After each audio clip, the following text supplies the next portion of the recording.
নমস্কার বন্ধুরা, welcome to ST unique sports.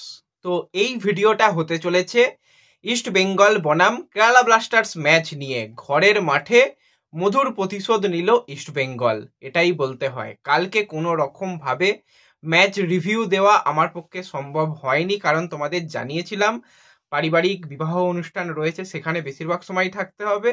আর যেভাবে ফেসবুক পেজে মেসেজ, যেভাবে কমেন্টে মেসেজ যে ম্যাচের রিভিউ দাও, ম্যাচের রিভিউ কোথায়, তো খুবই ধীরে সুস্থে রিভিউ দিতে হবে, কারণ পুরো ম্যাচ আমি দেখিনি। পুরো ম্যাচ দেখাটা আমার পক্ষে সম্ভব হয়নি, গলার অবস্থা খারাপ, সব কিছু মিলিয়ে মিশিয়ে যা হোক করে ম্যাচ দেখা, বাকিটা হাইলাইটস দেখা, সেইভাবেই কিন্তু গেছে। তো আমরা যদি কথা বলি কালকের ম্যাচ নিয়ে, তো ম্যাচের আগে মোটামুটি বেশিরভাগই ভেবে নিয়েছিল যে আরও একটা ম্যাচ হয়তো ইস্টবেঙ্গল হারতে চলেছে। কিছু মানুষ যারা অনেক রকম কথা বলে, তাদের কথা অনুযায়ী যে মাঠে গিয়ে কি হবে, মাঠে গিয়ে কোনো লাভ নেই, আর ম্যাচ বয়কট করবো হ্যান ত্যান।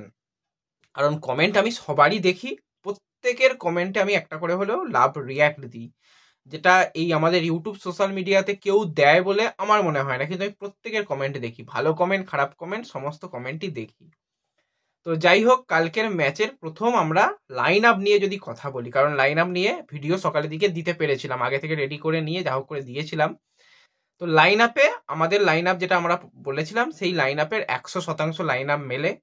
কয়েকটা পরিবর্তন, ক্লেটন সিলভা আসে ডেভিডের পরিবর্তে, আর সাইড ব্যাকে জিকসান আসে, মাঝে মাঠে সৌভিক আসে, এটাই লাইন আপ। তো গোলে গিল শুরু যেরকম করেছিল, ডিফেন্সে লাল এবং হিজাজি, সাইড ব্যাকে একদিকে জিকসান, অপরদিকে নিশু ছিল, মাঝে মাঠে সৌভিক ছিল, মহেশ ছিল, বিষ্ণু, রিচার্ড, আপফ্রন্টে ক্লেটন এবং ডিমি। তো যদি খেলা নিয়ে কথা বলি, আমি প্রথম দিকের খেলাটা খুব একটা দেখতে পাইনি। আমি মূলত খেলাটা দেখেছি ওই সেকেন্ড হাফটা কিছুটা দেখেছি, আবার শেষের দিকটা দেখতে পাইনি, কারণ ওই 8টা সাড়ে 8টার সময় যদি বিয়ে হয়, তো সেই জায়গাতে বরের ভাই বা বরের ভাই, তো সেই জায়গা থেকে ওই আমি ফোন নিয়ে খেলাটা দেখতে পারিনি, আর ওখানে নেটওয়ার্ক প্রবলেম প্রচুর ছিল। তো সেই জায়গাগুলোকে আমাকে কভার করে দিয়েছে আমার বন্ধু অঙ্কুর। অঙ্কুর খেলা দেখতো, অন্যান্য খেলা দেখতো, কিন্তু ইস্টবেঙ্গলেরও খেলা দেখতে হয়, সেটা অঙ্কুরকে যা হোক করে বুঝিয়ে বুঝিয়ে এখন অঙ্কুর ইস্টবেঙ্গলের খেলা হলে ভাই দেখবেই, যাই হয়ে যাক না কেন। তো অঙ্কুরকে অসংখ্য ধন্যবাদ, যেভাবে মানে ও পুরো পুরো ম্যাচটা আমাকে আজকে সকালবেলা ডিটেলে আলোচনা করেছে। তো প্রথম থেকে যেটা খেলা, সেটা হচ্ছে বিষ্ণু, কালকে ম্যাচের ম্যান অফ দ্য ম্যাচ। মানে শুধুমাত্র যে পারফরমেন্স করেছে সেরকমটা নয়, যেভাবে পুরো ম্যাচে যতক্ষণ ছিল যেভাবে ডমিনেট করেছে, যেভাবে অপোনেন্টের উপর চাপ রেখেছে, তারপর তো গোলফল রয়েছে। তো এক কথায় বিষ্ণু কালকে আউটস্ট্যান্ডিং। এবং আমিও দেখেছি বিষ্ণুর খেলা, বিষ্ণুকে নিয়ে আগেই আলোচনা করেছি। তো বিষ্ণু একটা হিরের টুকরো, তাকে যদি ঠিকঠাকভাবে তৈরি করা যায়, জাতীয় দলে কিন্তু দীর্ঘদিন খুব ভালো সার্ভিস দেবে। যেভাবে তার বলের কন্ট্রোল, অনেকে তো এখন বিষ্ণুকে বলতে গেলে খুব অনেক হাইলি রেট করে যে খুব ভালো মানের প্লেয়ার, অনেকে তো আবার মানে কি বলবো, নেইমারের সঙ্গে তুলনা করে, এরকম একটা ব্যাপার আছে। সেসব বাদ রেখেও কালকে বিষ্ণুর জন্য দারুণ ম্যাচ গেছে। তারপরে যে প্লেয়ারটাকে নিয়ে আগেই কথা বলেছিলাম যে রিচার্ডের উপর আলাদা করে নজর থাকবে, তো কালকে রিচার্ড নাকি দারুণ দারুণ কিছু পারফরমেন্স করেছে। এখনো পুরোপুরি 100% ম্যাচ ফিট নয়, তারপরও যে পারফরমেন্স করেছে দারুণ। একটা তো দারুণ শট রেখেছিল, সেটা রিফ্লেক্ট হয়ে ফিরে আসে, 2-3টে ক্ষেত্রে আরো ভালো চান্স ক্রিয়েট করেছিল। তো ওভারঅল রিচার্ড কালকে আউটস্ট্যান্ডিং, রিচার্ডের জন্য ম্যাচ গেছে।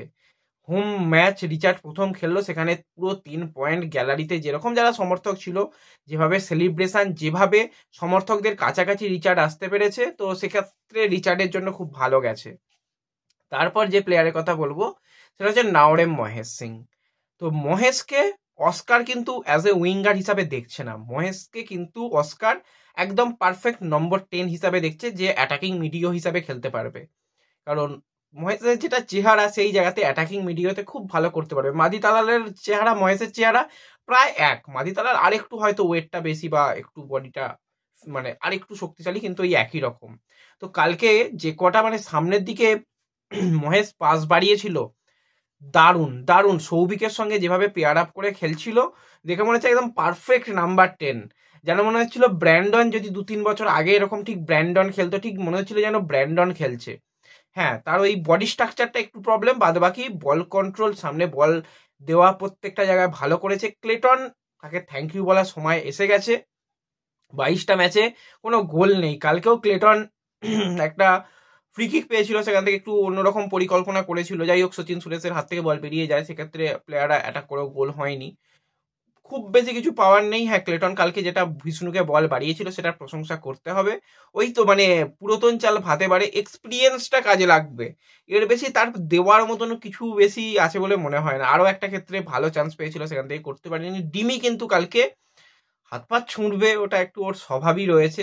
কেরালাতেও দেখেছি, ইস্টবেঙ্গলে আরও বেশি করে দেখছি। তারপরেও কালকে কিন্তু ডিমি বেশ কয়েকটা জায়গায় অনেক ভালো করার চেষ্টা করেছে, কিছুটা উইং চেপে গিয়ে সেখান থেকে অ্যাটাক তৈরি করা, হার্মি পামের সঙ্গে একটা ডুয়েল উইন করা, ভালো মানে একদম গোল করার মতন জায়গায় কিন্তু ডিমি পৌঁছেছে। আর যাই হোক, ডিমিকে নিয়ে অনেক সমালোচনা হচ্ছিল, পৌঁছেছে। কালকে আরও একজন প্লেয়ার, অঙ্কুর বললো তো পুরো ভাই র্যামোসের মতন খেলেছে, আমি প্রথম দিকটা অতটা দেখতে পাইনি। সেটা হচ্ছে লালচোং নুঙ্গা, নাকি দারুণ খেলেছে, পুরো বুলডোজার চালিয়ে দিয়েছে ডিফেন্সে, ইস্টবেঙ্গলের ডিফেন্সে। হিজাজিকে বলেছে ভাই তুমি চুপ করে দাঁড়াও, বাদ বাকি কাজটা আমি করে নিচ্ছি। দারুণ নাকি খেলেছে, তো তারও প্রশংসা করতে হবে, তার জন্য ভালো দিন গেছে। বিষ্ণুর গোলটা তো একদম দারুণ গোল ছিল।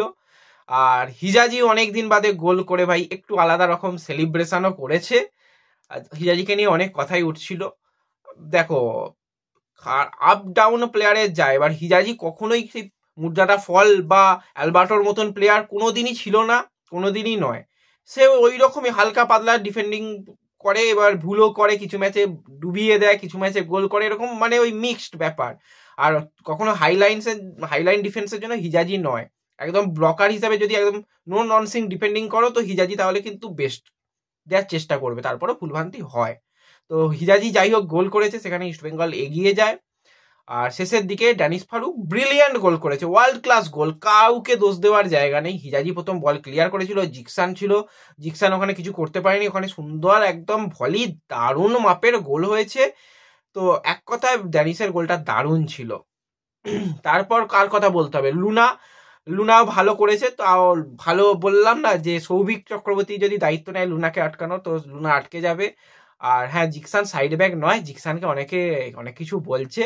অঙ্কুরও বললো যে জিকসান ভাই ধেরিয়ে দিয়েছে পুরো, জিকসান রাইট ব্যাক নয়, জিকসান মিডফিল্ডার বা প্রয়োজনে একটু অ্যাটাকিংয়ে যেতে পারে, কিন্তু এই একদম রাইট ব্যাক খেলার মতন প্লেয়ার নয়। কিছু করার নেই, যখন প্লেয়ার নেই তখন তোমাকে খেলে দিতে হবে, একটা খারাপ দিনে খেলে দিয়েছে। যাই হোক, যেটুকু ভুলভ্রান্তি করেছে ক্ষমা করে দিও।